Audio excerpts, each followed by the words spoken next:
Overview and Scrutiny Committee on the 11th of December 2024. The first item on our agenda is to receive apologies for absence. I've got apologies from Councillor Heinrich and Councillor Housden. Thank you. Any substitutes today? Thank you. Public questions and statements. I got an application this morning from a Mr. Foster to speak in relation to the petition relating to Stalham. It's unusual for us to have an application after the closing deadline, but does anybody have any objection to Mr. Foster speaking in relation to the Stalham petition, even though his application was after the deadline? You're content with that? Mr. Foster, would you like to tell us what you have in mind in relation to that item? Thank you, Mr. Chairman. I want to make 3 quick points. As you know, Stalham has formed a local plan. This was because when we read the district plan, we weren't happy with the way we were represented, and we thought that as a town, we needed to stand up for ourselves. We feel that Stalham is, to some degree, at the bottom of the list, highest levels of social and economic deprivation in North Norfolk. And at the last budget round, we were told that we would not get much investment because we didn't have many assets. So my first question is, why are we questioning the toilets in Stalham? Because that is one of the few assets that we have. My second point, and this is about the High Street, the District Council asked Stalham to take part in the National High Street Task Force initiative by the government, and the people of Stalham have got together. We've had meetings, we have also done workshops, and we have worked very hard to set up a Stalham Town team, which is looking at the High Street. We've had 3 government advisors come down, and each one of those government advisors, I have had the pleasure to show around Stalham and to show them the High Street, and they have all been impressed by the way that Stalham has changed the High Street. No longer is it, well, has adapted to the changes in High Street. No longer is it just a retail function. It's much more a service function and a social function, and Stalham has done that very well. If you walk down Stalham High Street, you will see you can get every service you require. You can have your eyes tested, you can have your dog injected, you can every service is available. And also recently Stalham has started to organise activities in the High Street. And all this means, this change in activities means that the toilets are even more important, because we want people to come into Stalham High Street to use it. Yes, they will do some shopping, but they would also, for the sake of argument, get their hair done and then go to a cafe, meet friends, go to the library, do all the things that the High Street offers. And for that to be viable, people must have access to a toilet. And my third point is about the ageing population in Stalham. North Norfolk District Council, North Norfolk District, it has an ageing population. Stalham is ageing even quicker. And as we get older, we have more need for the toilets. I noticed. Could I just ask you to conclude fairly quickly? You're running out of seconds. I'm on my third point. Old people need to use the toilets. I notice you're going to have a comfort break after an hour and a half. All the activities that are now happening on the High Street, many of those will take more than an hour and a half. And so for old people to feel confident to come to the High Street, to use the High Street, the possibility, the access to a toilet is vital. Even if they don't use it, they need to, when they leave the house, they need to feel there will be a toilet if they do need it. Okay, thank you very much indeed. Thank you.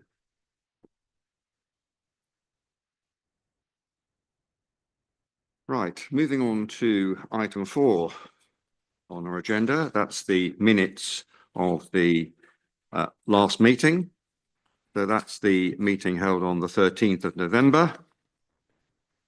If we can just go through them for accuracy, please. Page 1, 2, 3, 4. Mr. Chairman, Yes, Councillor Hankin. Hankins has got an S on the end. Hankins used to play for Leeds United. So I'm sure we can put that right. Thank you very much. Okay. Page 4, 5, 6, and 7. Does anybody have any corrections that they would like to make other than the one raised by Councillor Hankin? Are you happy then to accept those as a fair and accurate account of that meeting? Can I have a quick show of hands, please? Thank you. That's unanimous. Thank you.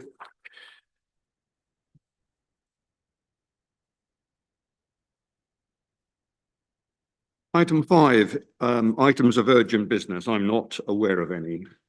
Thank you. Item 6 is declarations of interest. Are there any declarations of interest anybody needs to make in relation to the business that we have before us today?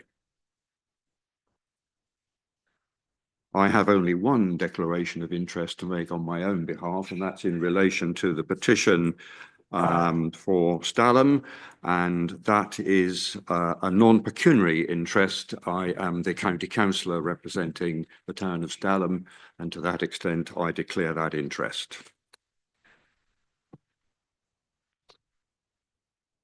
Item 7, petitions from members of the public. So we have one petition, which is the petition against the closure of the public toilets in Stalham. And for this item, we have a procedure to follow. And I think that's been sent round, and I hope all members have got a copy of that. It sets out who will speak for what length of time and in what order, covering what part of the topic. So can I invite the lead petitioner, please, to come and join us, and we'll commence that item when you're in position.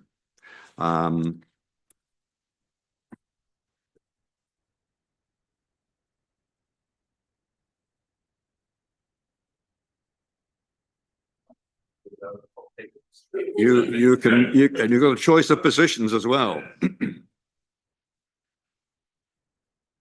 So, Councillor Taylor, you are one of the two ward councillors for Stalham, and I think you speak in the capacity of the lead petitioner, even though it might well be a joint petition, I think, between yourself and Councillor Bayes. Yeah, that's absolutely right. Yeah, that's right. We work with. Before you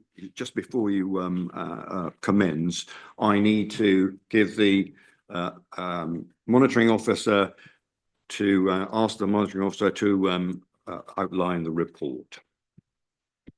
Thank you. I'll do this just briefly.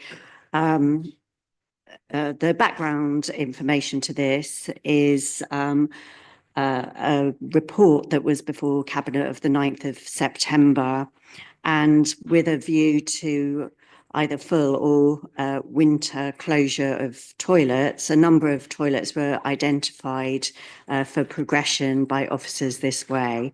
Stalham toilets were identified in the report as having low usage with other facilities available in nearby businesses. So the summary of Cabinet's decision is within the report, and the council subsequently received a petition. The council has a petition scheme which sets out what can be considered as a valid petition, and I have deemed this as a valid petition and relating to a ward petition, given the numbers and the the aim of the petition, which is that not to close the public toilets in Stalham until further consultation and new toilets are put in place. The report outlines the options, some options that would be available to the committee, and they are detailed at section 3.2 of the report. I will go through those 5 potential options. Option 1, note receipt of the petition and take no further action. Number 2, agree that appropriate action has already been taken or is planned and no further action is necessary.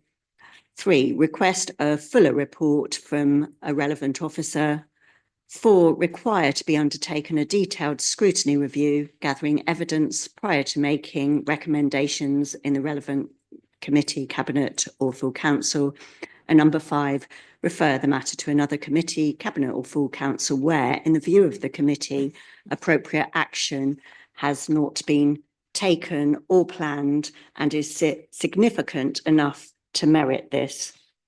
I would mention also in the section 5 of the report, the financial and resource implications section, that any recommendations should be commensurate with and considered with regard to the council's resources, including actions for officers. Thank you.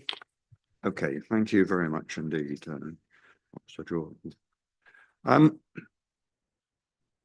I suppose I ought to just mention that one section of the report, which is the petition, is covered by purple papers, and that is confidential. And should any member feel the need to refer to that, then we would need to stop at that point and consider whether that was a necessary step to take and whether we would need to go into a closed session. So it's just really giving due respect to those purple papers and the confidentiality attached to them. So we can just bear that in mind. We can move then to the next point in the process, and I will invite the lead petitioner, Councillor Taylor, to present the petition on behalf of the petitioners. Over to you. Well, thank you very much, Mr. Chairman, and good morning, everyone. Before I really get into the bulk of what I want to say, I do just really want to highlight and pass my thanks on to Officer Rob Henry for all of his work behind the scenes, collating the responses of this petition. I think when Kevin and myself dropped 1,500 names into his lap, it probably wasn't the kindest thing we could have done. So yeah, massive thanks to him on behalf of the people of Stalham. So really, we had one objective with this petition, and that was to highlight the strength of feeling that we as Stalham's local councillors felt and witnessed following the decision by NNDC to progress the closure of our toilet block in the town. After near on 3 years of listening to myself and Councillor Bayes bleating on about the need for more funding, investment and attention to our part of North Norfolk, we felt this decision was a massive retrograde step and one that has the potential to damage our local economy and harm the health and well-being of our residents. The need for local and well-maintained public toilet facilities is intrinsically linked to the health of our communities, and the prospect of Stalham being left as the only town in North Norfolk without this provision, we felt singles us out for unfair treatment when compared to all of our other market towns across the district.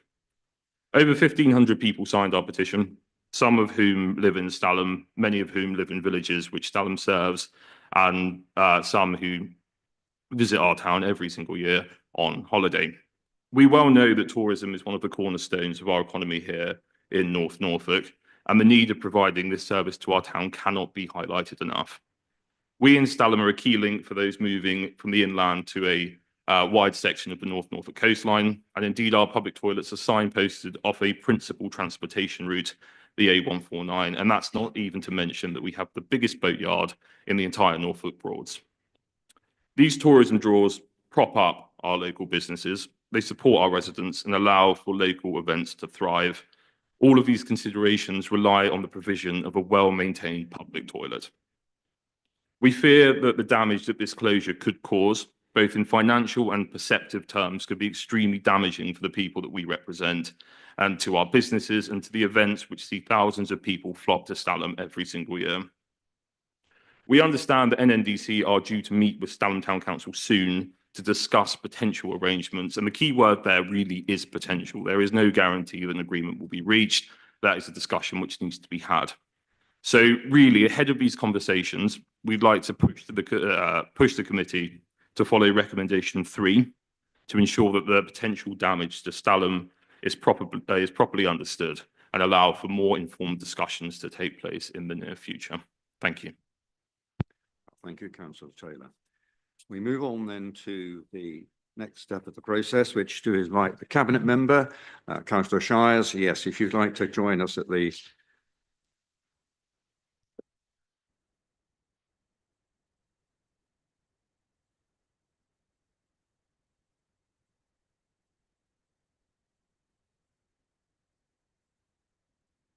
Councillor Shires, when you are ready, you have 3 minutes and same time to make a response. Over to you.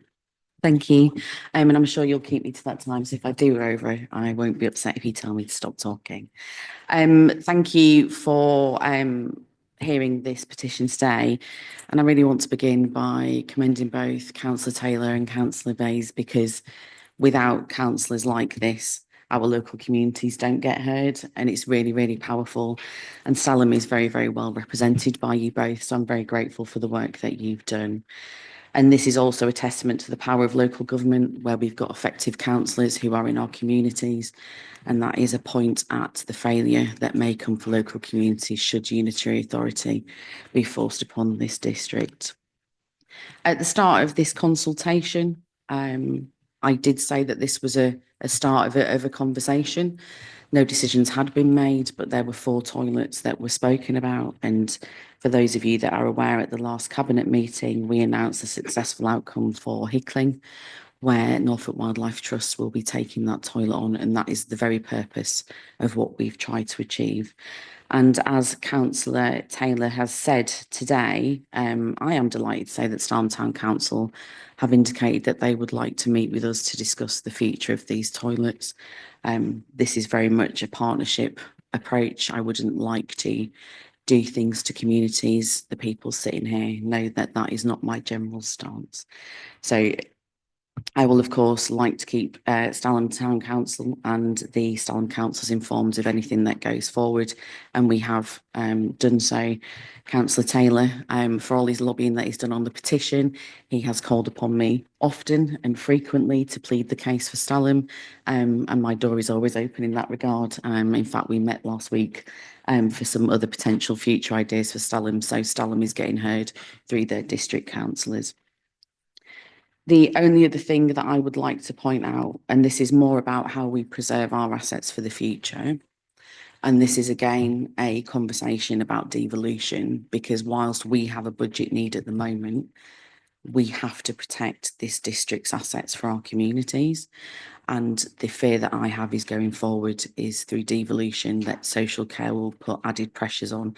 And if we don't act now to secure our assets, specifically public toilets in this case, to be held and run within our communities, then they could face closure in the future. So again, I'm open to conversation. This isn't a done deal. It's never been a done deal. It's always been a plea for people in the communities to step forward and have a conversation with us. We met with Weybourne and had similar conversations. We are trying. We've met with Potter Heigham. So please come forward if you have a massive desire to support us in keeping public toilets running. We would welcome those conversations. So thank you to the residents of Stalham for voicing their concerns. We've heard you. Thank you to the Town Council and to the district councillors for fighting so hard for their communities. This conversation isn't over. Right. Thank you very much indeed, Councillor Shires. Moving to the next stage of our process. The next stage is questions by committee members to the lead petitioner and to the cabinet member. We've got 5 minutes, give or take, for that. So, members, I've got Councillor Penfold, Councillor Cushing, Councillor Boyle, Councillor Penfold. Thank you, Mr. Chairman. Am I allowed a question to each, or do I need to pick one of the lead petitioner or the cabinet member, or can I ask one? You can. Right, I will, if that's okay. Thank you very much, Councillor Taylor, for bringing this to us on behalf of the people of Stalham, and you made some very, very important points there. Do you have any sort of usage data around the Stalham toilets as compared to the other sort of market towns in the district? That's my first question. Thank you. I think the data provided by the district council, obviously with their justification for closing these toilets, does show that the Stalham usage is lower than other toilets. I don't know why that might be, and to be honest, when we have been out collecting our petition data, when we have been out speaking to people, you know, myself and Councillor Bass stood out in the high street pretty much a whole day talking to people, and the flow of people into that public toilet, what's in our opinion and our perception, was much higher than the data indicated. So I think part of the push of what we're trying to do here today, of ask for this fuller report, is to ask for that data to be properly drawn out, so we can have an informed discussion, you know, between the town council and the district council, if that is the case, to see actually what that level is. And, you know, I have been led to believe that that data is collected through supply usage. Is that correct? So there's a number of ways that data was collected. There were counters placed on the doors, I believe, at some point historically. I'm looking at Officer Stankley, who can nod, who will have data from that. The other part of information that we use is utilities. So it's low water usage. So that type of thing indicates that people aren't using the toilet as often or washing their hands.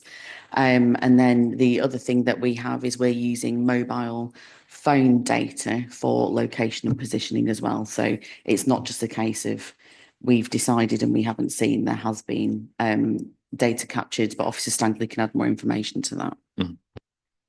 Thank you. I don't want to take up too much time. Thank you very much, Councillor Taylor. Councillor Shires, I think it's welcome you've got a meeting with Stalham Town Council, but my concern would be that nothing is done. The toilets are kept open until that meeting happens. Beyond that meeting, what I don't want to see is that the toilets closed and then mothballed whilst these discussions are happening. So can you guarantee that it will be the case, so that the people of Stalham have the toilet facility until a solution is agreed? Thank you. Thank you for your challenge, Councillor Penfold. Until we've come to the end of our conversations with interested parties, we can't make any decisions. So my pledge to communities has been, this is where we are, please come forward.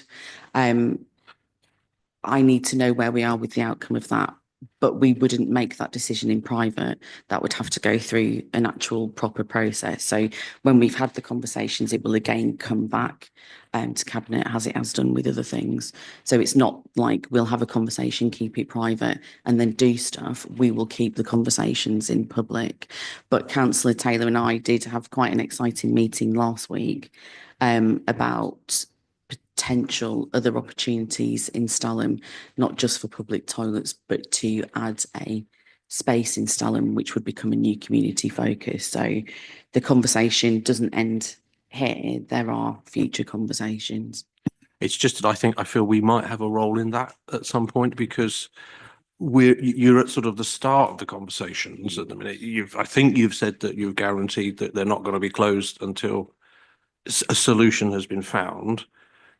You know, let's hope that's a positive one for Stalham. So I feel maybe that is something that then would come back to us and discuss what those options might be. But thank you. Okay, Councillor Cushing. Thank you, Mr. Chairman. First of all, I'd like to start by reiterating what Councillor Shires has said. Stalham is indeed fortunate to have two such superb councillors who are standing up and representing their community on this issue. I was going to pick up the point actually that Councillor Penfold mentioned about how you actually get statistics, because whenever I've used the facilities in Faken, I've never had anyone there sort of counting me in, or indeed counting, more importantly, probably counting me out as well. So I think they'll be useful to have some probing on that a little bit more if we could as part of any further analysis work. It is a great concern really because a town like any market town, one of the key offerings is facilities. Many of us go anywhere. For example, I went to Norwich yesterday. I wouldn't be going to Norwich yesterday if I didn't know there was somewhere I could actually go and spend a penny if I need it. So I think that is the point that Councillor Taylor has made. It is important. And there's also a further concern that Stalham is being done to in terms of this. And I think that's really where we do need your reassurance that it actually is not the case. I think I'm more than happy to propose option 3, that we get more detailed information on this in order to make sure we understand the full implications of it and what other options there may be in order to support this. And also, one thing that hasn't been mentioned here, or it is also inferred to, Councillor Cushing, can I just stop you at that point? This is really meant to make questions. Oh, right, beg your pardon. Well, you know, my question was, is further confirmation, two points I want to make actually, is confirmation that obviously that there will be a further investigation. The other point I'd like to ask is, where does the Stalham High Street Task Force fit into this process? Because I understood that I'd assume as part of that, they would be considering what facilities are available. So perhaps Councillor Shires can answer that point as well.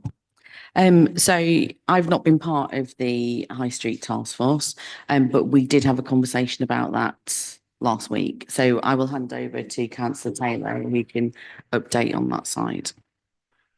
So the High Street Task Force programme, which Mr. Foster, who is the chair of our town team, has outlined somewhat. But I think the key and the core point of that is, you know, that project brings all of our different community groups together in Stalham to try and get the united front, to try and get that united conversation. I think there is very strong feeling across all of them groups, given our meeting last week, that we do not want to see this happen. We do not want to see our toilets closed. And obviously there are conversations to be had there, as has been outlined. But until we know definitely what's happening, there is intense concern that they might just be left. And as Councillor Penfold says, you know, mothballed, all the rest of it. In addition to that, I think this group trying to feed into lots of different groups across the county, lots of different initiatives. I know that Norfolk County Council ran a Market Town conference recently, and in that conference, one of the core points put across, and one of the core points from their success stories, was the need for a good local public toilet in market towns to help them thrive. And that was fed back to our town team, and it is about bringing all of these people together. They're all on the same page. We're all pushing the same direction, and that's that we want to see our toilets in Stalham kept open. I hope that helps. Thank you.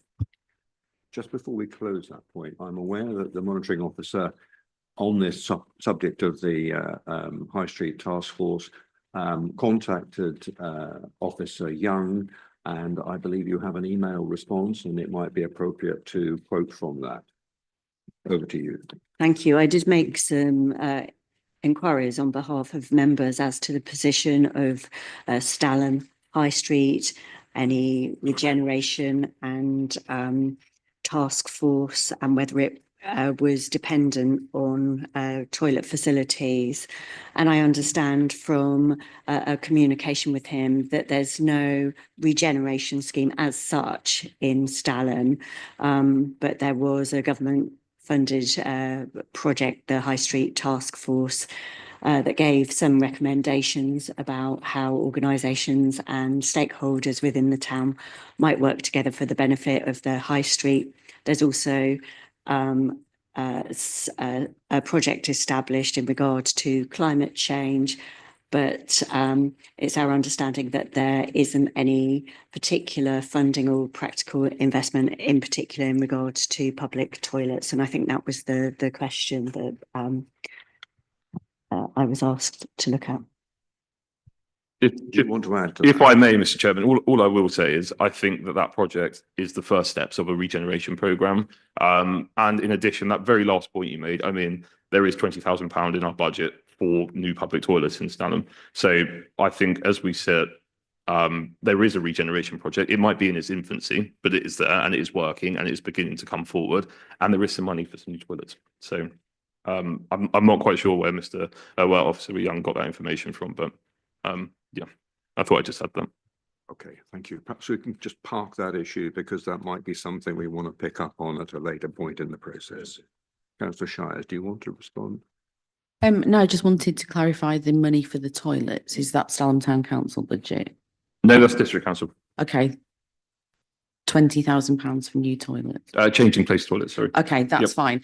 So that is part of the funding, the government funding. Tina may be, she's moved a laptop, so she will want to respond to this.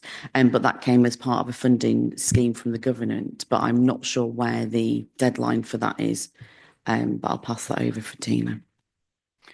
Yes, good morning. The deadline has already passed in terms of the grant funding has been made available to the council, but as we haven't had the scheme go ahead, it wouldn't be available for Stalham. We've had to spend it elsewhere, otherwise we would have had to return the grant. Well, obviously that is news to both myself and Councillor Bayes, and we would have very much, appreciated being informed about that before sitting here in overview and scrutiny and talking about our toilets. I don't understand how we haven't been told about that. That is, at our budget meeting last year, that was our only line. That was the only money allocated for Stalham. And it might have been a grant, but that was it. And the fact that we haven't been informed about that, the fact that we have not been involved in them conversations, I think is completely unacceptable. Okay, thank you for that. I've got Councillor Boyle and then Councillor Holiday. Councillor Boyle. My question was more or less the first question that was asked. I would really like confirmation that the toilets will remain in use, and while the conversations are continuing to go on, because I think that's really important. I think we're in an early stage, and no one is suggesting closure at the moment, the same as they weren't with the other toilets. So can you confirm that will happen?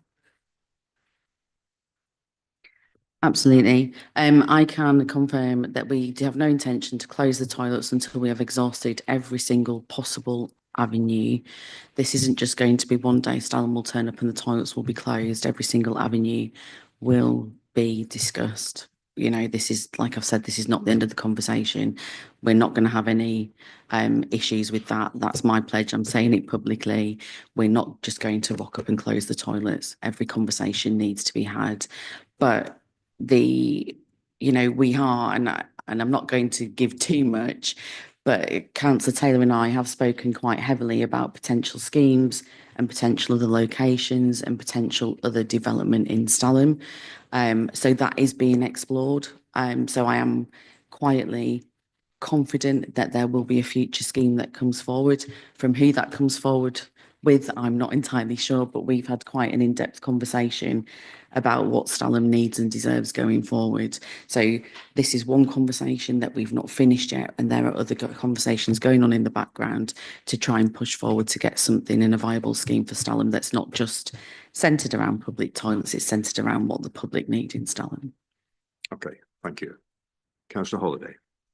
Thank you, Chair. My question really has been covered by Councillor Cushing. It was for Councillor Shaz about the fact that we were not on two parallel tracks, economic development and high street regeneration and toilet closure, because they need to be together and no discussion can be made one without the other.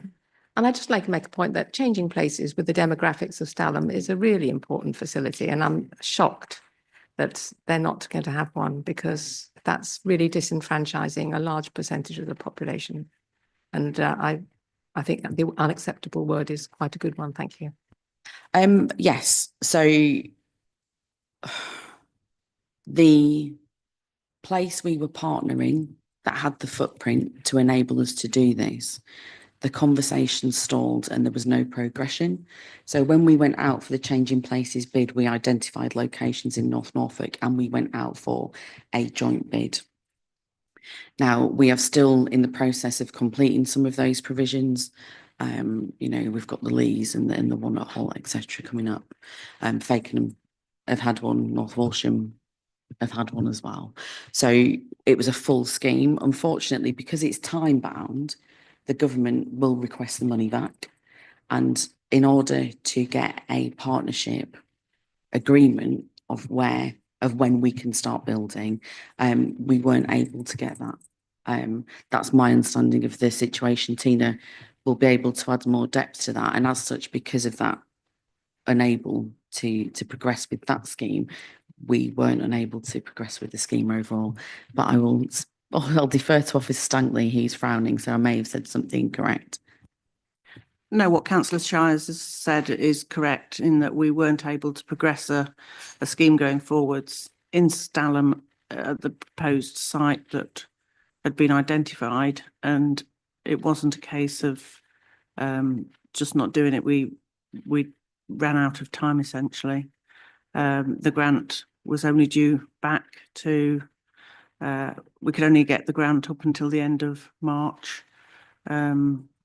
this last year, and we hadn't got a scheme to go forwards at that time. Can I just come back on that, actually? Yes, indeed. What were the conversations held with the councillors and the town council about the fact that changing places wasn't going to go forward in that particular site, and other options explored with the people who actually know the town the best? Thank you. I haven't had those conversations with councillors, and I'm deeply, deeply sorry to Councillor Taylor, who is absolutely upset. And I can see he's upset. That is something that I will look to officers and I will look at how that has been dealt with, because it's not my intention, it has never been my intention to not have conversations with local members and for local members to not be fully informed. If I may, Mr. Chairman, I would just like to say, I mean, Councillor Shires, you are right, I am deeply upset. I mean, I am deeply, deeply upset because, you know, as has been mentioned by numerous councillors in this room today, myself and Kevin do try and entrench ourselves in our community as much as we can. We try and work for our community as much as we can. And by doing that, potentially, if we were brought into them conversations, we could have offered an alternative. We could have ensured that money came to Stalham, which, as Councillor Holliday has said, is disaffected. We could do with these toilets. Our people, our demographic, it's important that this provision is supplied.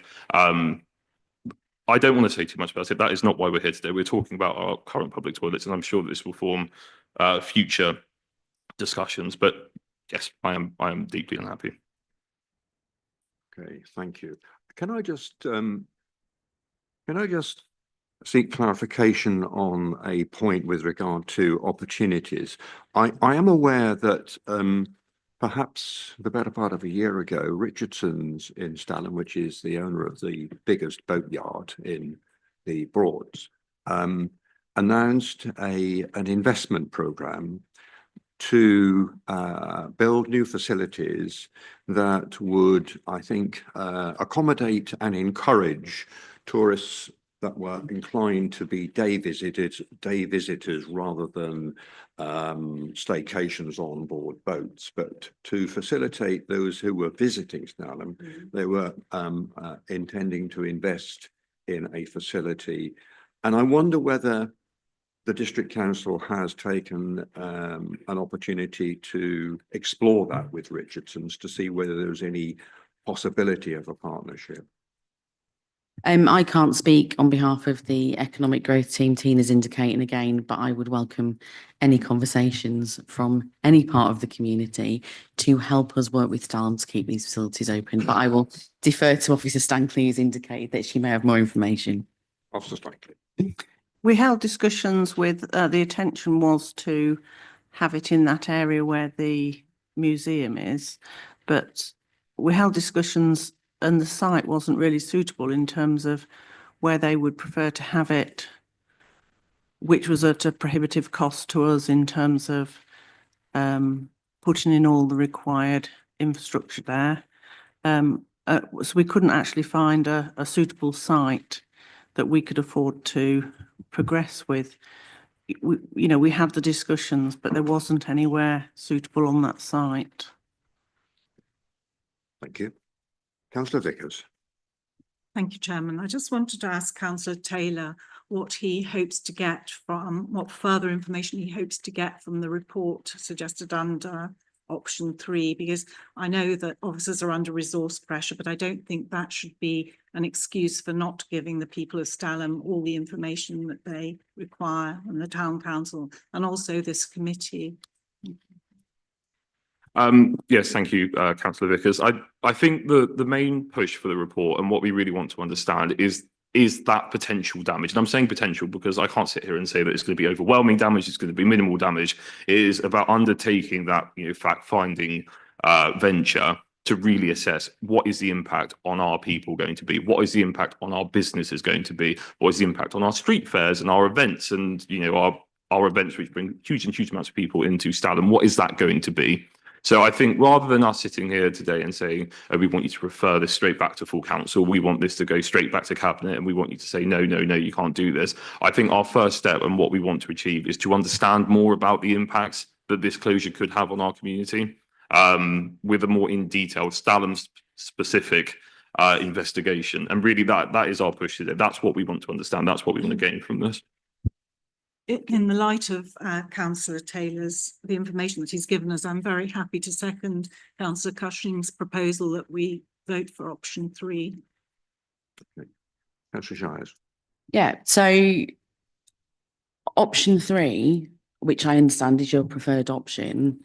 So after conversations have been completely exhausted, so worst case scenario, which I don't believe we're ever going to get to, this would not happen without a paper coming forward, and we would not make a decision without having full information, that. So my pledge is that after, if we reach a point where we are in the dreadful situation where we're having to make a decision that none of us are happy and comfortable with making, we will do it with full information. Does that help? Absolutely. And all I would say is, in terms of both informing the district council with that report, I think that would be useful, and that is one part of it. And I completely appreciate that if we reach the point where that decision was being made, a paper would be produced.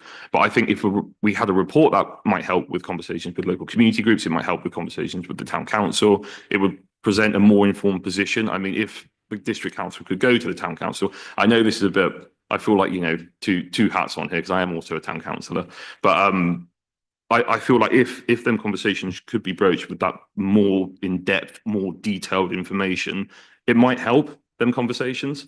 It might get the town council to think, okay, these are the impacts which could occur, or any other community group which might be interested in taking these over. I feel like that information is quite important. That's all I'm saying. Content with that. Thank you. Councillor Penfold. Thank you, Mr. Chair. It's just a comment, really, if I may, because I think that's right, actually, that Councillor Taylor, what Councillor Taylor has just said.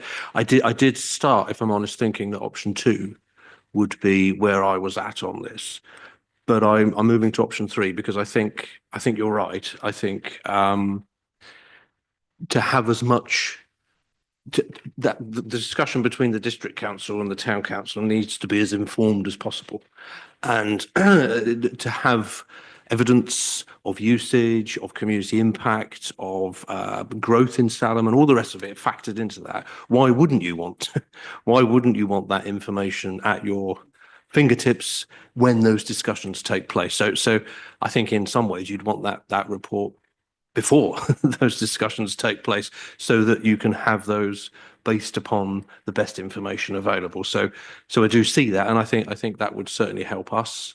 It would help me in this committee to understand the picture more fully, and you have to make a decision based upon the best evidence that you can. Otherwise, you're not making it on an informed basis. So I think, yeah, you've made that point very well, and thank you for making that. Okay. Thank you.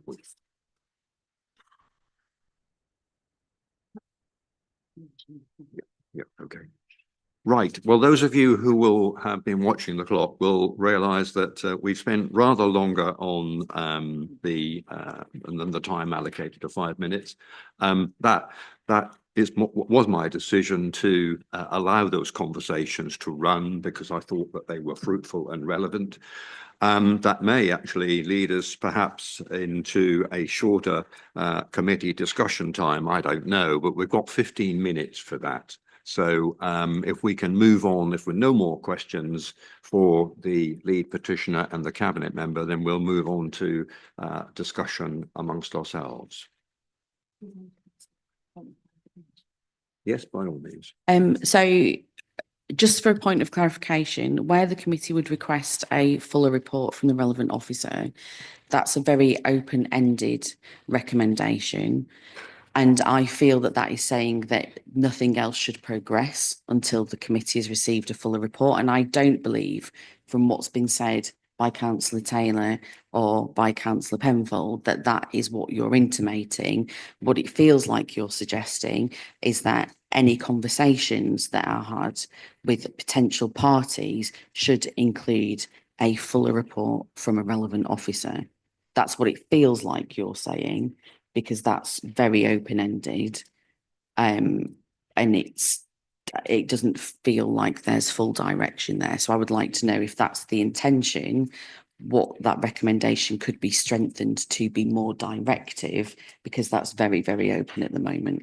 Yeah, I take your point. I think it might be a little premature because we've yet to kind of discuss it, and you will have a further opportunity in your closing remarks to say whether you are satisfied with the scoping, because I think that's what we're talking about here, the scope and extent of any report and what the collected contents might well be. Yes. If I could just support exactly what you said there in regard to option 3, request a fuller report from the relevant officer, that would need to have specifics. And also in the procedure, there's an opportunity for the lead petitioner and the cabinet member to make a closing comment where they can identify which option they consider as the most appropriate. Thank you very much. Councillor Harder, I saw you had your hand raised. Yes, well, my question was, who's the relevant officer? Because is it a public health issue? Is it a I financial think that'll be issue? something we'll come to decide. Are we going to discuss that now? Are we going to discuss that now? Who the relevant officer is? Okay. Oh, I'm just raising the question. That's right. So just to perhaps give us a little bit of a lead here, as questions have been asked and answers and discussions have been going on, I have noted down a number of points which I think would be relevant to clarification at least, or further exploration in a report. So what we have talked about, what we've heard is these have been considerations at some point in the process. A few assets, for example, North Norfolk District Council has in Stalham. Is that a relevant factor? Is that a consideration with regard to whether Stalham should continue with its toilets or not? We've heard about socioeconomic deprivation. How much is that? Will that be a factor in maintaining those toilet facilities? We've heard about the High Street Task Force project. And I know Councillor Holliday expressed a concern that there was a twin track here, that there's one track which is considering the task force, another track which is considering whether or not an important asset is going to be there in the future or not. I'm not sure whether they're parallel or whether they're on collision actually, but you're right, there's two tracks. I believe that Stalham, if the toilets do close, would be the only town in North Norfolk District area that wouldn't have public toilets. That is correct, Mr. Chairman. And I think if that is the case and it comes to pass, one would want to have some justification as to why that was the case. What was so different about Stalham from other towns that would justify support of such a decision? I think there is some work to be done with regard to further opportunities. And I know, Councillor Shires, you were referring to that, and I know you have a dialogue with Councillor Taylor. So I think it would be good to hear what each of you have in mind with regard to those sort of further opportunities. It may be a generic statement that you've made there, and you're not yet perhaps ready to be too specific about that, but that ought to be part of the considerations. We've heard concerns about those facilities remaining in use whilst this decision is making its way through. I think that's a factor that needs to be in there. We've heard a call for more information about usage. And I think what we're looking for here is that report should be as factual as it possibly can. This is not about feelings. This is about fact and evidence that supports a case one way or the other. And I think the last in my list was the impact of growth that we anticipate in Stalham. What will that mean in terms of public facilities within the town? So that's my list that I've got so far.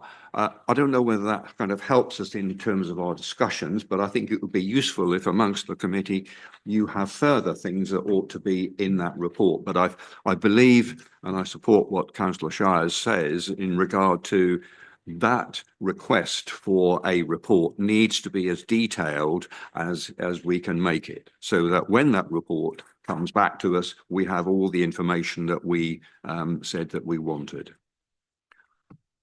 Over to you. Do you want to add to that list? Councillor Penfold. Thank you, Mr. Chairman. I think that is a very good start point for us. And you're right that any report needs to be factual, based in fact. And I guess the first one of those, the root of all of this is, does Stalham need public toilets? Seems to me yes, but that's what the report would look into. It as a one would hope a thriving market town and to thrive more in the future, then yes, absolutely. But that's what the report would set out for us. And then if it makes the decision that yes, it does need those toilets, then what does that look like? Basically, what are the options for those, and where and who might manage those, and through which partnership? So I think, you know, for me, that would be the sort of the fundamentals. I'd quite like, if I may say, Councillor Taylor and Shires to have a get together on this one. I'm sure they have already, but to you know, perhaps between them as well, help to sort of scope out how that might look, based upon the discussion that we have, because I think obviously they're, you know, very close to this for different reasons, and I think that would be helpful for the two of them to agree a position as well around this report about what it is intending to do, and maybe that those town council discussions could you know, factor into that report as well. So this doesn't have to be done before that discussion takes place. You don't want to stop those, you know, want to put a halt on those discussions now. They clearly need to begin. If I may, Mr. Chairman, I think that's a very fair and valid point, and I'm sure myself, Kevin, and Lucy, we could work together to formulate, you know, exactly what that report would look like. I think you're right that this report doesn't need to stop them conversations with the town council. In fact, the conversations should feed in, as you say, to come to this, you know, holistic sort of factual position where we have all of the information. We've got input from myself and Kevin as local council. We've got input from Lucy as the cabinet member responsible, input from town council, and then we've got a really solid position there to move forward from. I think that's a fair, and I would support that position. So just to kind of refine that a little, if I've read you right, you would like the author of that report, whoever that might be, to specifically include opportunities for Councillor Taylor and Councillor Shires to inform the body of that report. I'm sure that Councillor Shires, you would, as the cabinet member, would have the opportunity to do that. But I think it's important that we hear from both of you at that input, at that report writing stage. So there would be a section in there that that demonstrates that both have had that opportunity of commenting and informing what future opportunities are in particular, and anything that might be relevant to what they are discussing. Yes, essentially. And I think it would be helpful perhaps if Councillors Taylor and Shires sat down with whoever the officer is at the beginning and had that conversation to begin with. Yeah. Councillor Cushing. Thank you, Mr. Chairman. Another thing I think would be useful to include in the report is some information around the costs, which may be, I suspect, readily available anyway, in terms of how much it costs the council to look after them, what the other options might be in that area. I think you've also alluded to, Mr. Chairman, on the cost side, well, what the impacts of actually not having them as well to the wider community, which I think is a really important point as well. I think those are it. Thank you. Cost comparisons. That's fine. Councillor Shaw. I'd possibly, you know, this is part of a bigger conversation, and forgive Councillor Taylor and I for furiously passing my notebook between us on the front bench. We're trying to figure out what would work, and so that make sure that myself and the Stalham councillors have got a united position on where we want to go with this, because we don't do things to communities, we do things alongside communities. So it's really massively important. But Councillor Taylor has scribbled down, as much as his handwriting isn't as legible as mine, that the report should include input from the ECDEV and Economic Health team as well, and be based factually, as well as include the general feelings of the area. So my intention is that continued conversations. I won't stop having conversation, because I believe it's within Stalham's best interest to make sure that they are not left hanging and we continue to progress. And then depending on where we get to in the conversation will depend what we are informing the report about, so to speak. So it will evolve as the conversation grows, but the report will be a full documentation, as all the reports are, of actions and steps and conversations that have been undertaken. I'm just very mindful, if that we find a solution between now and the wonderful budget setting process that you're all about to sit through with me, it wouldn't be fair to hold off any solutions pending a space for this. So I'm happy to undertake questions at the next meeting that you've got. I'm happy for a question to be asked while we're trying to get through the budget, so you can have an update on where we are, so that we know publicly where we are and what we're going on. But no decision will be made in private. It will be made in public, as all our decisions are. And as much as the North Norfolk News adores that about us, we do make our decisions in public. So any report will come before any formal decisions are made anyway. I think that's fair. I'm just conscious that this committee's got a heavy workload. We've got a wonderful couple of months with the budget process going through, and I wouldn't want the committee to lose sight of this. So I'm happy to give a verbal update at the committee meetings before we have come up with a final situation and report, if that's okay. Councillor Penfold. Sorry, me again. I think you're right. I think what we don't want to happen is the report to get in the way of any potential solution that is found in the meantime. So if you have those conversations and something is agreed positively between the district, the town council and the community, absolutely go for it. Don't wait for the report to come out. So we just got to be careful there as to, you know, the report is very useful background to inform those discussions, but if an agreeable solution is found, then that seems to me a good thing. Councillor Fletcher.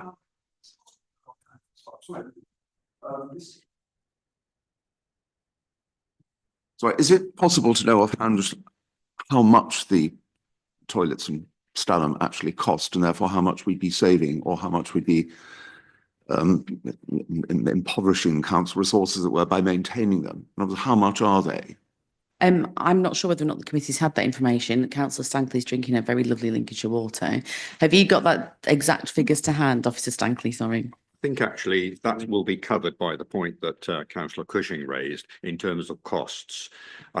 Costs at the moment today do not concern us. What concerns us today is making the right decision with regard to the options that are available. So without kind of taking more time up, I don't think we should trouble ourselves too much about that. The cost comparisons will come through with that report, but you'll make a good point. That's a valid one. Councillor Hankin. Thank you. It's quite obvious to me that we don't have the necessary facts in order to make a sensible decision on this, quite frankly. I mean, it would appear, from my point of view, or from the council's point of view, I think in a market town, to not have a council facility, have a toilet facility, is quite incredible, quite frankly. However, in order to make a decision, we need to know what's the cost of the toilet, what's the cost of any alternative.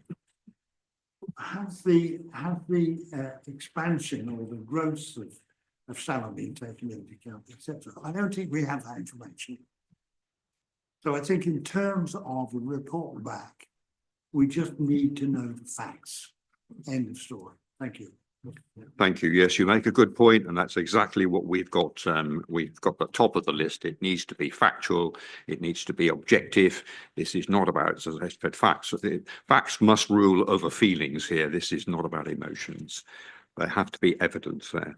Okay, so we've got a fairly long list here, I think, of points that need to be in that report. I'm just going to confirm whether we've captured those. If the committee is asking for a report, and I know that hasn't been voted on, I have detailed a few points. Would you like me to read those out at this stage to check that those are covered? I think it would be useful to just take a litmus test whether members are minded to go with option 3. We will take a formal vote on this.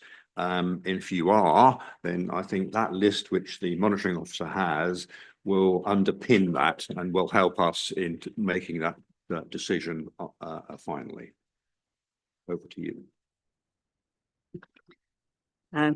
So a report to provide information on Stalham public toilets, covering details upon how levels of usage has been captured, the cost of maintaining this asset, and cost comparisons. That may need some work on. I think Councillor Cushing mentioned something about that. The impact of not having these facilities from an assets and social and economic perspective, and any alternative opportunities that could be put in place. Such report to be in consultation with councillors Shires, Taylor and Bays. And there would be an extra element that conversations with Stalham Town Council to continue in the meantime. Yes, there are issues with the aligning this decision with the High Street Task Force, the direction of travel there. I'm also mindful that there are 2 points that they may be mute points, but they may be relevant to at least some comment, and that was whether the fact that the district council has few assets in Stalham, whether that is a relevant factor in making the decision or not. And the other point that I had, I think has been covered. Yes, it has been covered. So I think yes. Oh, the other point was, yes, if they were closed, it would be the only town in the district. Would that be the only town in the district that didn't have public toilets? And would there be a reasons? What reasons would there be for that being a just situation or otherwise?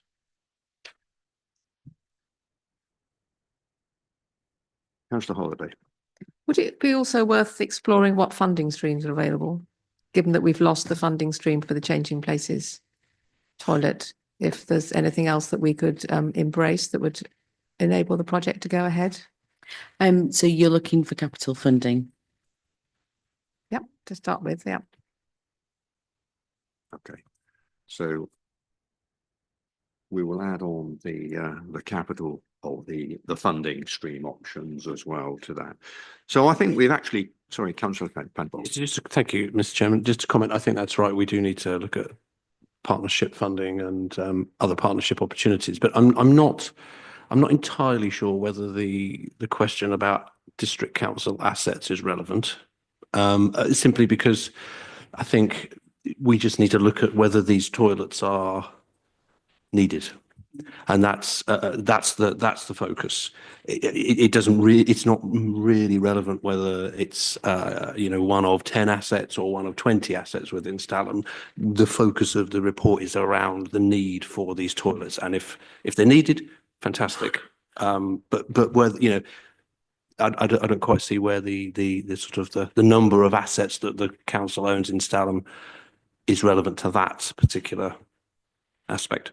I would be unhappy to get into any conversation about putting more money into places who have the most assets and seeing who's got the most assets and who hasn't.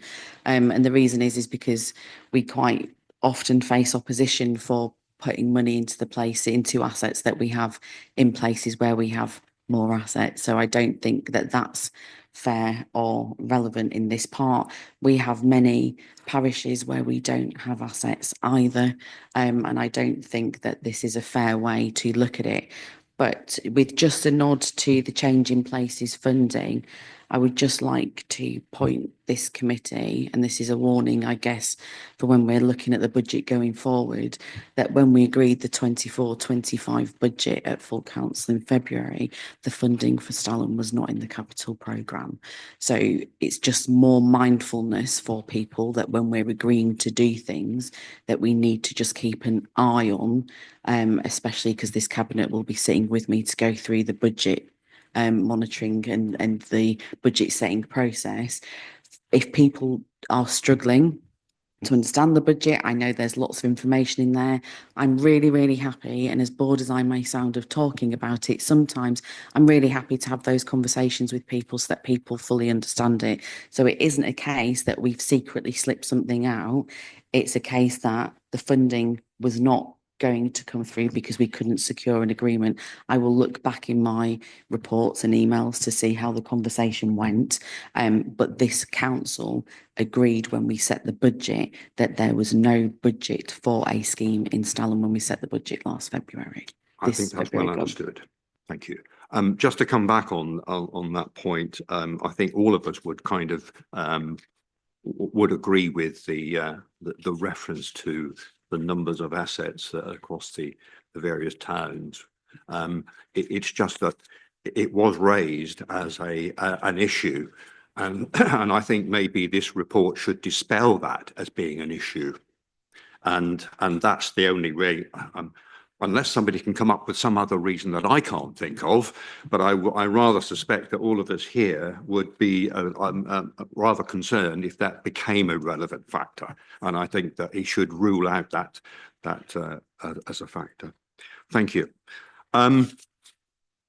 If we're content with what we want to see in the report, who do we want to lead this report? Who do we want to and I'm wondering now whether this is at a director level, and perhaps because it's perhaps whether we are across directorships here, never mind portfolios.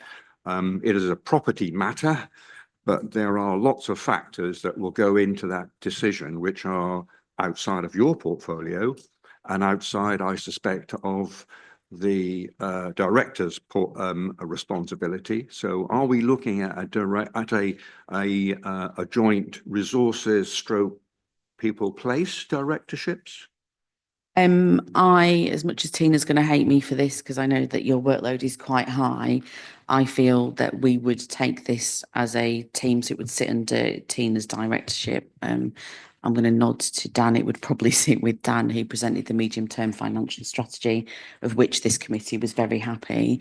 But, and I ask for the trust of Councillor Taylor in this, that I will make sure that everybody's involved in the report, and Councillor Bay, sorry, you're very quiet over there, I'm not used to that, that I will make sure that everybody has an input into it, but it will have to be, it's a cross-organisation situation really, isn't it? So, sorry, Officer Stankley, I know our officers are quite pushed at the moment, but I feel it would be best to sit with us. No, that's right. It does. It is under the Resources Directorate, so it would be right that we would provide the report. Yeah. You're happy to take the lead on that? Yes. Yeah. Good. Right. Okay. Fine. I think we probably are somewhere near to be able to conclude the discussions. Anybody else wants to raise anything further? No? Okay, so we seem to have then a proposal and a seconder for recommendation 3 with the contents that we've been discussing. Before we move to that point, though, I want just to give the lead petitioner the last opportunity and the cabinet member the last opportunity of making any closing comments. I realise we're way over time, but is there anything that you want to add to what you've already said? Rather than repeat, is there anything you want to add? Well, all I will say, Mr. Chairman, and I will keep it very brief, but I just want to say thank you to you all for your input and conversations today. I think, as I said right at the beginning, the real thrust of what we wanted to do here was ensure that our residents' voice was heard, and clearly by the conversations which have happened in this council chamber, that they have been heard this morning. The fact that we've got steps forward, the fact that we're going to be looking at this report, and Lucy must trust, I do trust that all of these conversations will take place, and the fact that we can also feed into that report as the local councillors, I think will be very, very useful. But yes, I think it's good. Thank you for your input, and we look forward to working together on the report and seeing where it goes. So thank you. Thank you. Councillor Shires. Of course, I just want to echo really what Councillor Taylor said. It's conversations like this which mean that we are more than local representatives, where we're looking at North Norfolk as a whole, from even from the other end of the district. And I think that's quite a powerful nod to why local government is effective at a district council level. And my fear for the future is that we will lose the power that Stalham have got at a district level should we end up being forced into a unitary authority. So this is an acceptance of where we are now and a gratitude for the conversations that we've had. But if we can be united over how we move forward on small things, please let's be united on how we move forward on large things. Okay, thank you. Right. We can move then to the final point in the process, which is a committee decision. As I said a moment ago, we've got a proposal from Councillor Cushing and a seconded by Councillor Vickers that we ask for a fuller report from the relevant officer. So that's option 3 within our paragraph 3.2.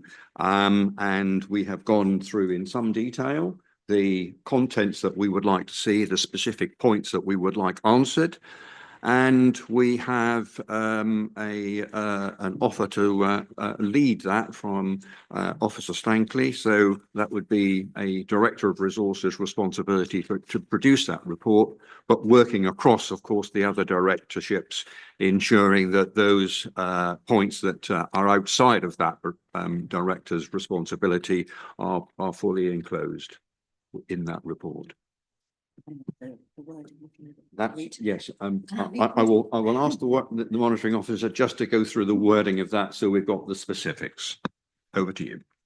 So the wording for my draft wording for your recommendation: request an officer report to be prepared by the Director of Resources to provide information on the Stalham public toilets, covering details as to how levels of usage has been captured, costs of maintaining this asset and cost comparisons, the impact of not having these facilities from an assets and social economic perspective, any alternative opportunities, including partnership funding, understanding how this aligns with the High Street Task Force, reasons for closure and why appropriate, being the only town in the district that would be without public toilets, there to be in consultation with Councillors Shires, Taylor and Bays, and conversations with Stalham Town Council to continue in the meantime. Are you content with the content?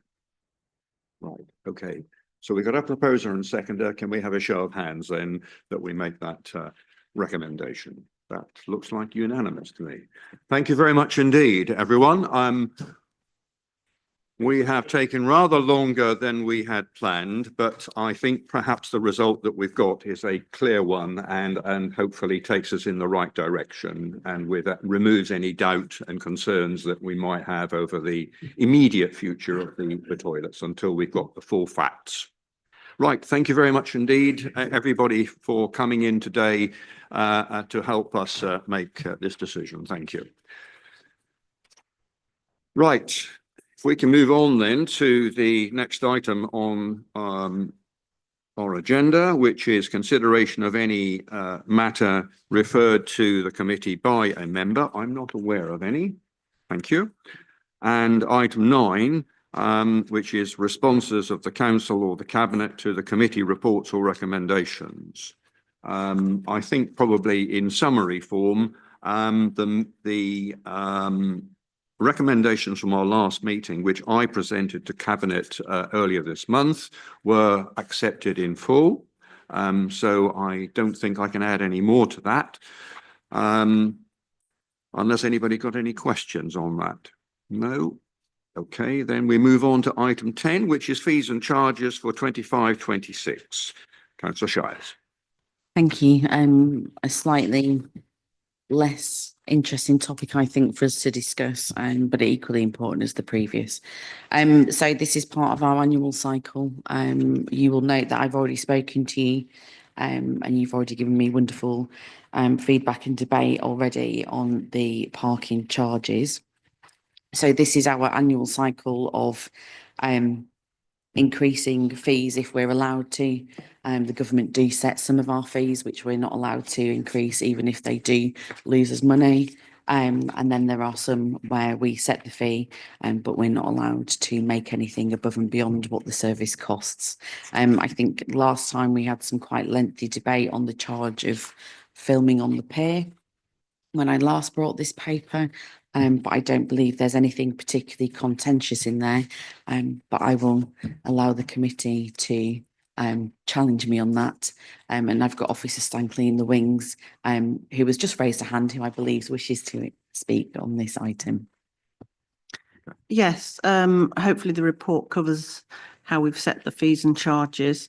Could I bring to your attention, I don't know whether this is the appropriate place, we have had a request for a further fee to be included within the legal fees and charges, and whether we could put that in the report, or whether we bring that to full council's attention in that report. I'm not quite sure where we would do that.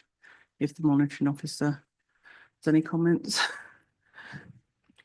I think that would, if we could mention that at this meeting and then the subsequent meetings now, it's just a one-line sentence to go in. It's not particularly controversial. It is for sort of I think the description is for legal advice to third-party public sector organisations, and the rate would be at solicitor's hourly rate going forwards. So it is providing just legal advice to public sector organisations. This would, I think that the lines currently in the legal fees and charges are quite specific, but this would allow some of those separate requests that the legal department gets to provide various bits of advice that can be to parish town councils or other public sector organisations. So that would allow those fees to be captured in that budget line as well. Okay, you content with that? Yes, thank you very much. Thank you for letting me bring that up. Yeah, it's just we received that very late on, just a day or two ago. Thank you. Thank you. I guess just for clarification, perhaps even for the public, this is yet another fees and charges topic. We've considered a couple of others that are not mentioned today, but they fall outside of the structure that we're considering today. And those fees and charges related to the car parks and also to the beach huts. So they are an aside to this and outside of our considerations today. Right. Questions? Comments? Councillor Holliday. Very pleased to see the benchmarking by the environmental health team. I must say I'm impressed considering how reduced in strength they are, that they've had the time to do that. Many thanks to them for doing the work. I see that taxi licensing is going to be looked at next year. Are there any other areas that need benchmarking or could benefit from benchmarking that haven't been or aren't planned? Thank you. Yeah, of course. So there's always some element of benchmarking is undertaken. As we saw when we sat here and we talked about car parks and beach huts, for example. And when we sat and discussed fees and charges, at a cabinet level with officers, it was let's check we're charging equally, if not, you know, we don't want to be missing out as we discussed with coach parking, for example. But I believe that's a fair point to raise, and as such, that's a question that I will make sure that our cabinet members are asking their portfolios where it comes to fees and charges to make sure that they are fully aware of where we are in terms of comparative data. Would it be useful for when those happen for that evidence to be available as part of that report? Yeah, of course. So where we had the car parking charges report, for example, we talked about the benchmarking in there. There was some benchmarking when we discussed beach huts. So I guess what we're talking about is a little bit more in depth, where we've got some discretion on the fee that we charge to make sure that we are in line and not behind other authorities. Is that what you're looking for, Councillor Holiday? Yes, I'm just thinking about the time frame, because this, will that be for next year then? I just don't want that conversation to be lost because we've all moved on to other things. So obviously this is a scrutiny item. This hasn't formed part of any decision-making process yet. It's been to cabinet, it's been deferred to scrutiny, and it should be included in the budget. So before we get to that point, what you're looking for is reassurance that the fees and charges have been benchmarked against other local authorities. That's, from my understanding, that's what you're looking for, isn't it? The reassurance. Yes, so that'll be before February then, in the next couple of months. Yes, I will offer that reassurance, and I'm going to look to cabinet colleagues in the chamber who will undertake some of that for me with their relevant portfolios. But I wouldn't present something without full confidence that it was 100% where we needed to be. That's for the future, not for today. Thank you. It's a fair point. Yeah, it's a good point. Yeah. Councillor Cushing. Councillor Hankin first. Or was his hand up first? Let's not fall out. Who goes first? I'll pitch in very quickly. If I may, on page 100, we've got pre-planning advice, and I noticed that we're now starting to charge for that, where previously understood that was for free. So I just wondered whether Councillor Shah's had any idea of actually how much additional income that might pull in, ballpark off the top of your head, and also has consideration been given to any adverse impacts that might have, because obviously in pre-planning advice it's the opportunity for people to quickly iron out issues which may arise later, and whether that actually would put people off from using the pre-planning advice.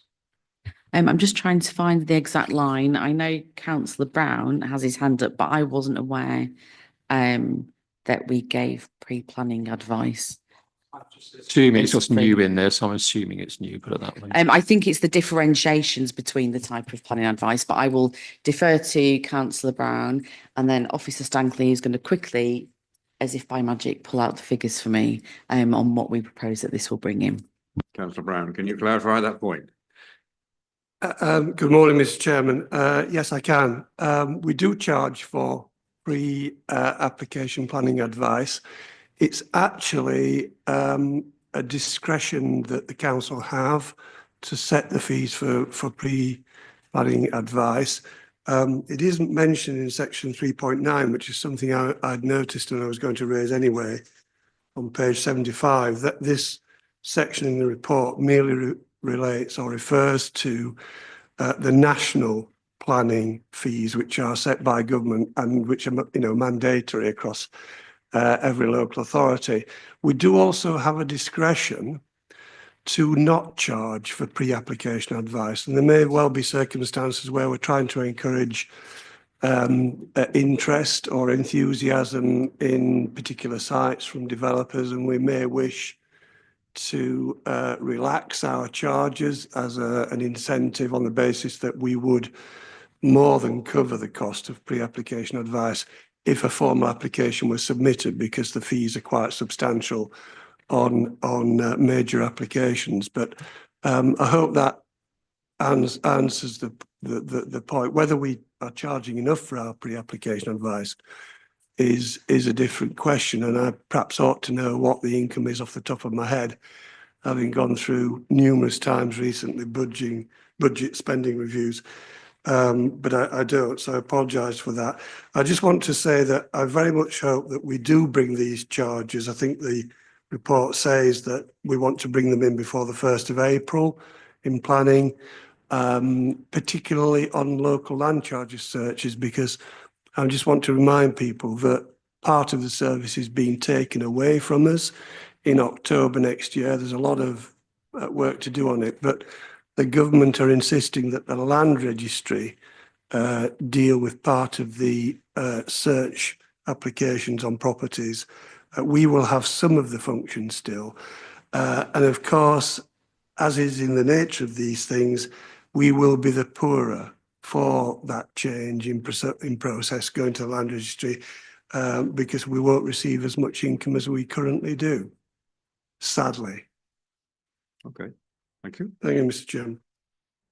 Are you comfortable with that? It's fine. It's fine. It's an open question, so I'm happy with that. Thank you. Councillor Hankey. Thank you, Mr. Chairman. On page 74, section 3.8, environmental health, the report states that waste collection fees have not yet been published in this report. And my question is, when will they be known? And is there any indication of what they are likely to be in terms of increases? Thank you, Mr. Chairman. The actual portfolio holder isn't here. Unless Officer Stankley is going to be able to nod to me that she has the answer, I would have to provide the committee with a written response on that.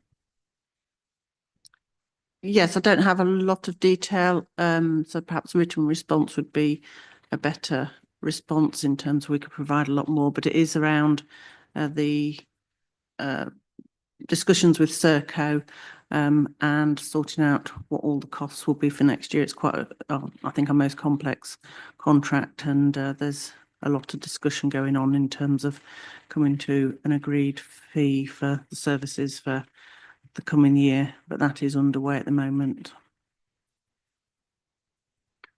So when are they likely to be known?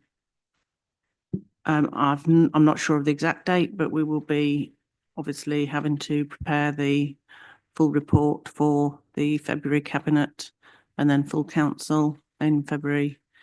So it will be within the coming weeks. Are you content for that to follow that route? So, Sounds like. Yes, I think that would be, we will definitely need to have them, I think, for mid-January to include in the report for February, cabinet and full council.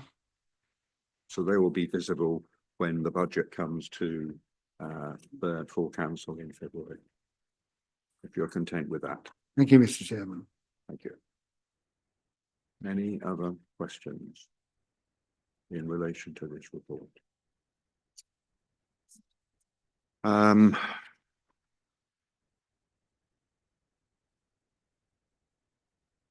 You're looking quizzically, No. Councillor Penfold. No, I was just thinking about your point on the car parks and the beach huts, sections 3.10 and 3.11, which, as I understand it, isn't relevant to section 3.2, or at least section 3.2 doesn't apply to those two elements. So I just wondered whether it was worth some kind of asterisk or note in the report to make that clear, or clearer, I should say, because it's a bit of a technical detail, but just a thought. Well, I think it's proper to say that we have to put the consultation out for parking fee increases. So the reason that they wouldn't be included there is because the consultation isn't complete. Do you want to put that forward as a recommendation? Well, yeah, I mean, it's just because as I understand it, and I might have got this wrong, but the criteria of 3.2 doesn't apply to beach huts or car parks. Is that right? And do we just need to make that, you know, the inflationary increase, the statutory increase and the cost recovery basis isn't relevant to those? Sorry, which page are you on? So I'm on page 72. So 3.2 fees are increased by one of the following dependent upon what they are. Then there's 3 criteria there. Inflationary increases, statutory increases, cost recovery basis increases. And as far as I understand it, that doesn't apply to car parks or beach huts. Is that and if that's correct, then ought we just to note that? Yeah, okay. So we set those fees. That's the question you're asking. Yes, and it's not a service that we're capped on, if that's the other. Yeah, I mean, exactly, we can't. exactly. Set Do we north just and need to north make that clearer in here before we agree the report? So That was my quizzical look. No, I think the point is right, and that's why I kind of made that at the beginning, really, that but I think from the public point of view, so when the public reads this report, it looks at fees and charges and won't have in the background of its mind that the 2 other sets of charges are out with the considerations of this paper, and probably a note there just to highlight that, because otherwise somebody might well come along and say, but you know, you've increased car park fees and beach hut fees by this particular sum, which doesn't conform with paragraph 3.2. So I think that's probably a worthy point. Any other questions or comments? I think so. We've got effectively, I think, 2, although certainly one is a future request with regard to greater benchmarking evidence being in future reports. So that doesn't, strictly speaking, I think it would be a request for an action, I think, future action, and perhaps we can formally kind of pick that up and record that as a request, if that's one that would be supported by the committee. And a formal recommendation that section 3.2 be amended to include reference to the car parks and the beach huts being out with the criteria of that paragraph. That's the additional wording for the legal. Yes, yes, and the additional wording that Officer Stankley raised and the monitoring officers confirmed with respect to legal charges. So with those 3 matters, do I have a proposer and a seconder, please? Councillor Penfold and Councillor Boyle to second that. Can I have a show of hands then? That looks like unanimous. Thank you very much indeed. Thank you, Councillor Shires. That concludes the substantial items on our agenda today. We can just move on to item 11, which is the overview and scrutiny work programme and update. Not quite sure who would like to lead on that. I can.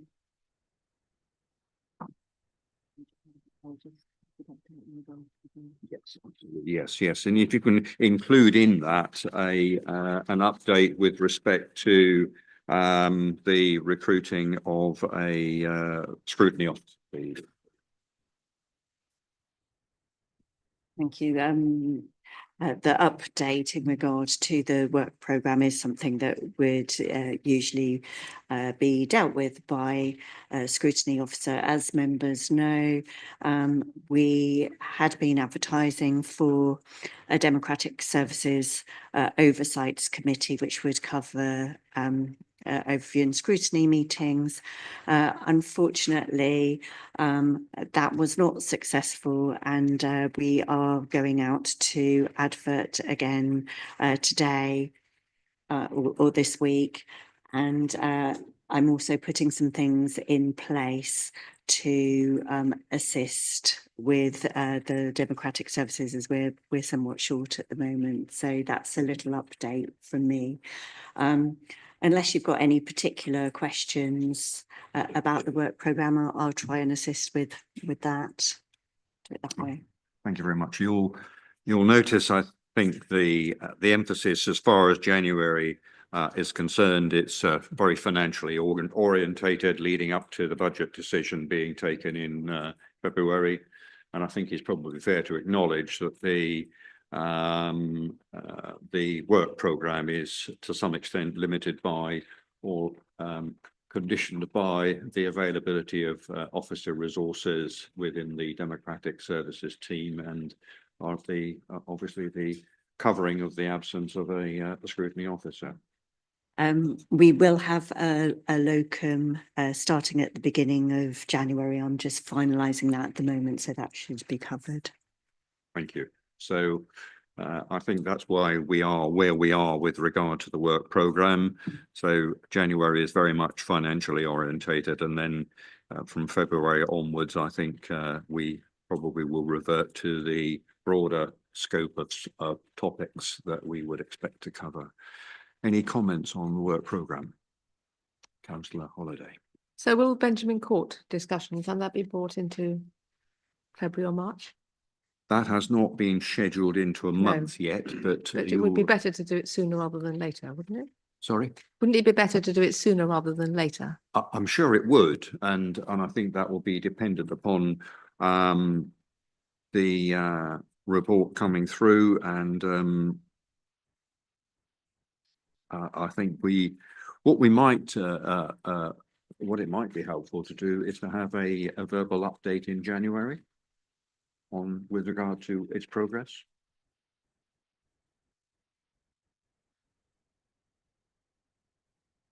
Unless you're able to give us a verbal update today.